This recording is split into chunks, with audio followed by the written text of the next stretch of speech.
Bom, primeiro que eu nunca imaginei que eu ia ser escritor ou professor. Isso acabou surgindo na minha vida. Não que eu não quisesse, enfim, a partir do momento que eu vi que era possível, eu quis muito, né? E aí, enfim, fiz tudo para que desse certo. Mas, assim, não era um plano, né? E eu comecei a minha carreira de escritor há 18 anos atrás, quando eu lancei meu primeiro livro em 2003. Se eu leio o primeiro livro que eu escrevi em 2003, hoje eu vou achar que foi escrito por outra pessoa. E de fato foi escrito por outra pessoa. Porque a linguagem é totalmente diferente, a maneira de escrever é diferente, a bibliografia é diferente, o que é natural. Os primeiros livros eles são diferentes, né? Mas eu estou lembrando isso, Manu, porque eu nunca me preocupei em escrever,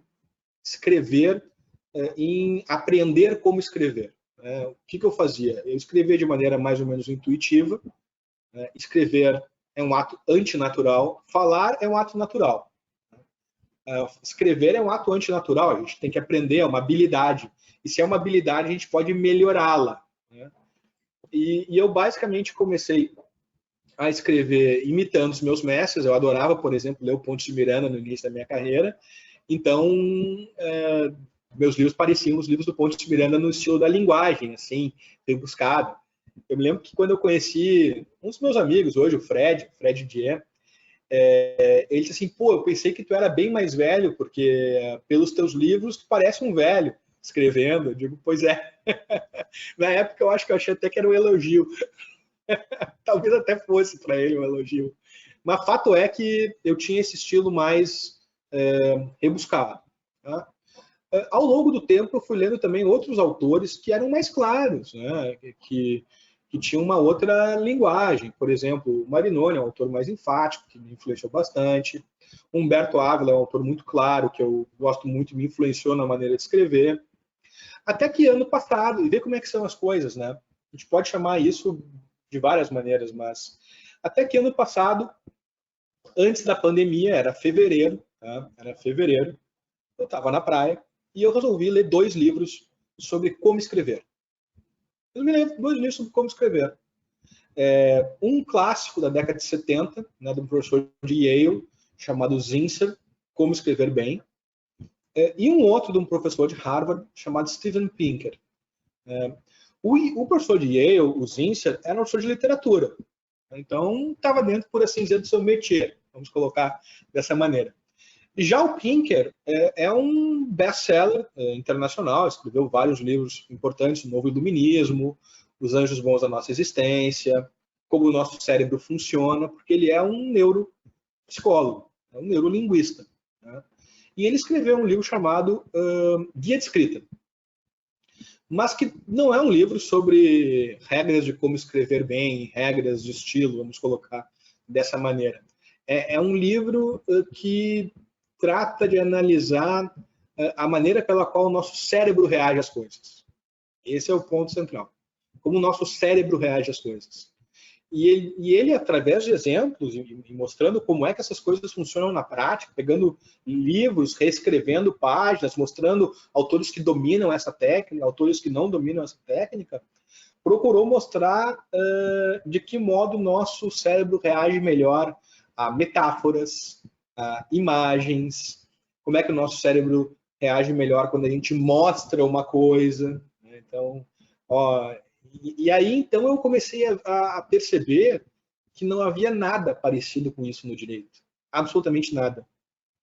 Pelo contrário, tem inclusive muitos livros jurídicos que fazem questão de não ser claros. Por qual razão? Desconheço.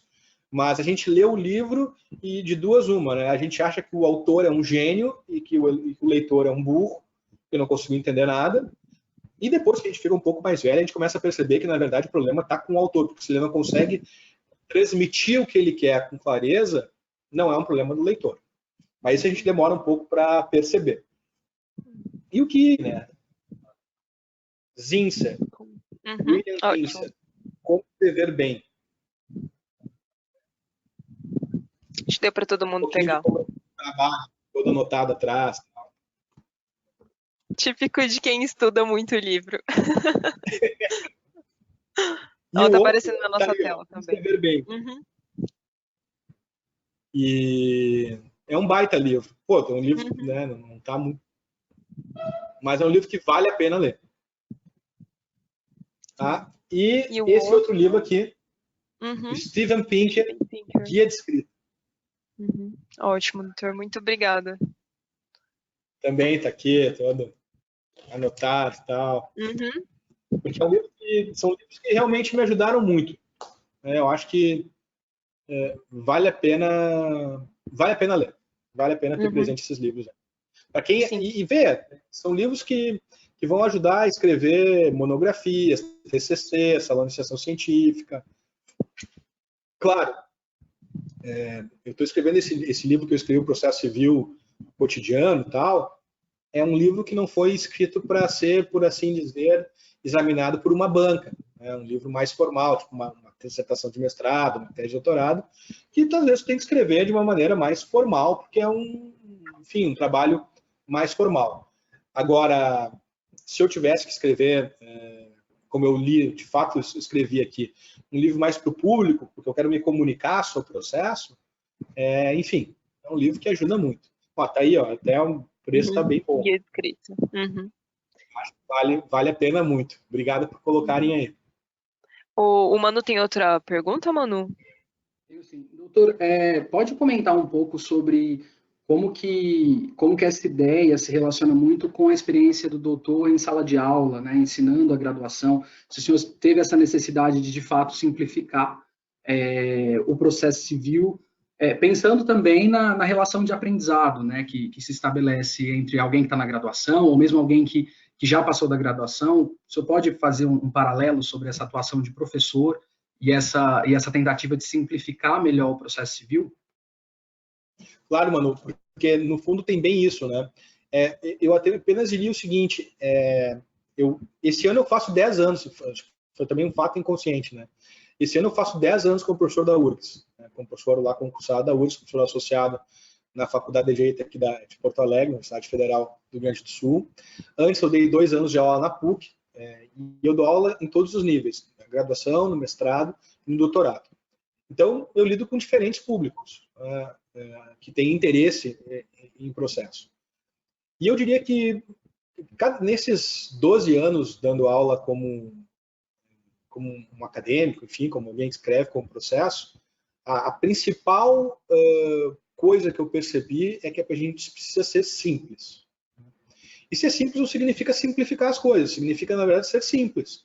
É falar de maneira clara, definir bem as coisas, né, definir os conceitos, distinguir uma coisa da outra, traçar consequências claras do que a gente está expondo. Enfim, contar uma história que tem começo, meio, fim. Uma boa aula e um bom livro é uma história que tem um começo, um meio e um fim. Então, a minha experiência de sala de aula me mostrou que eu preciso ser simples e, em segundo lugar, ser leve. Né? Porque quando a gente começa a dar aula, a gente começa querendo, enfim, que todo mundo tem que ler um monte, tem que estudar só para a minha cadeira, que as outras cadeiras não precisa. Mas quando a gente acaba tendo um pouco mais de experiência, a gente vê que o estudo precisa ser leve. A gente precisa convidar um aluno para um bate-papo, tem que falar com a aluna, assim, de uma maneira direta, clara, de uma maneira assim que as pessoas percebam que o que tu está dizendo é importante. E é importante para a tua vida prática, para a tua vida com uma pessoa que vai trabalhar com o direito depois. E, ao mesmo tempo, é importante para que a gente consiga formar uma cultura jurídica. Eu acho que o grande ponto hoje também, Manu, e Aline, e todo mundo que está aqui no webinar escutando e participando, é que a gente precisa perceber que pensar como um jurista, né, pensar como um processualista, pensar como uma pessoa que trabalha com o direito, envolve ter uma bagagem cultural. E essa bagagem cultural a gente adquire lendo bons autores. Não tem muito de fugir disso, né? De preferência lendo bons autores na literatura, lendo bons autores sobre as ciências de um modo geral, lendo bons autores no direito. Né? Claro que isso não é uma coisa que tu faz do dia para a noite. Você não vai começar agora até o final do ano, querer se tornar um super jurista. Não é assim. Mas dá para conseguir ler bons livros em 1 ano, em 2 anos, e com isso formar uma cultura jurídica.